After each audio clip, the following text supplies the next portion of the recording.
So I had a request to go over how to derive from this straitjacket that I had made.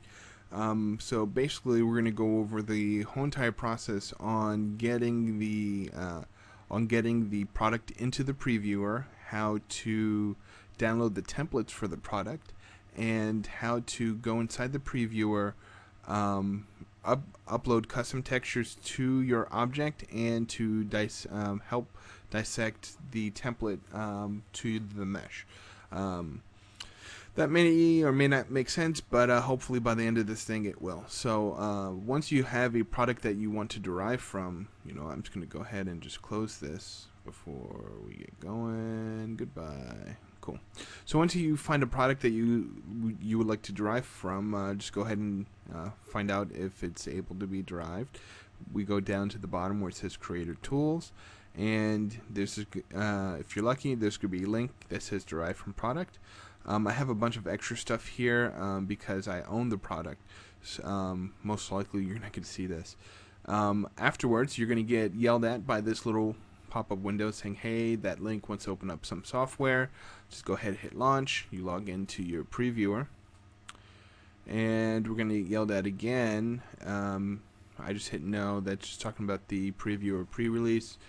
You guys should know by now how I feel about that. So the product's in here, and let's go ahead and just review the product itself. So when I made the product, well, the request was for a straitjacket, and quite simply, it's just this mesh going over the body. Now, I had no desire to have the arms in place, so since this is an avatar clothing type, the avatar clothing type allows the developer, the content creator, to override different product types or different body part IDs. So if we go ahead and go to special, you can see that we have a numbered list between 0 and 9. Each number represents a particular body part, and it just so happens that 2, 3, and 4 are checked. That lets the previewer know, hey, overwrite these body part IDs and hide those items. So just kind of show how this works. If I hit 0 and hit apply, the head's going to disappear because the head is body part ID 0. Cool, so I'm going to bring that back and hit apply.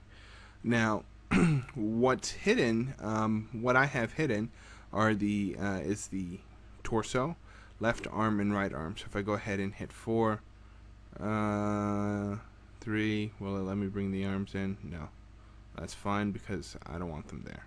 Well, anyway, so since these are checked, if we go to the geometry tab, it allows me to upload stuff into these slots. Now, the way I did it, I have everything all into one mesh because there is really only one piece of geometry here. It's broken up to 3 different parts. The 3 different parts are the torso, this flesh portion, the physical jacket, and the straps. And each one has a particular material ID. So this one, material ID 7, is this, which is the skin. If we go here, material 13, that's the physical jacket, and then here 14 are the straps. Okay. So yeah, so the way I had this made is just one mesh plugged into here, and there's nothing in here because there doesn't have to be, you don't have to have geometry in every tab. Sweet. So now we're looking here, and if you need to add any sort of scars or any bits to anywhere from this portion of the neck down to the skin, you can modify this texture. It's the default texture you can find online,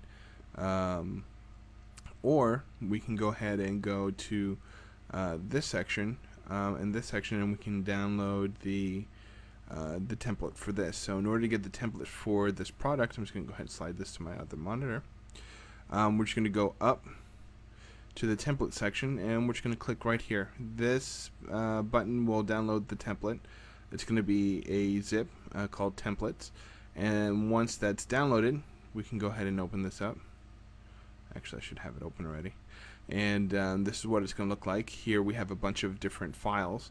One, we have our a baked ambient, basically just our shadows for our jacket. If we come here, we have the UVs for the jacket. And the template here, you can just use to help you understand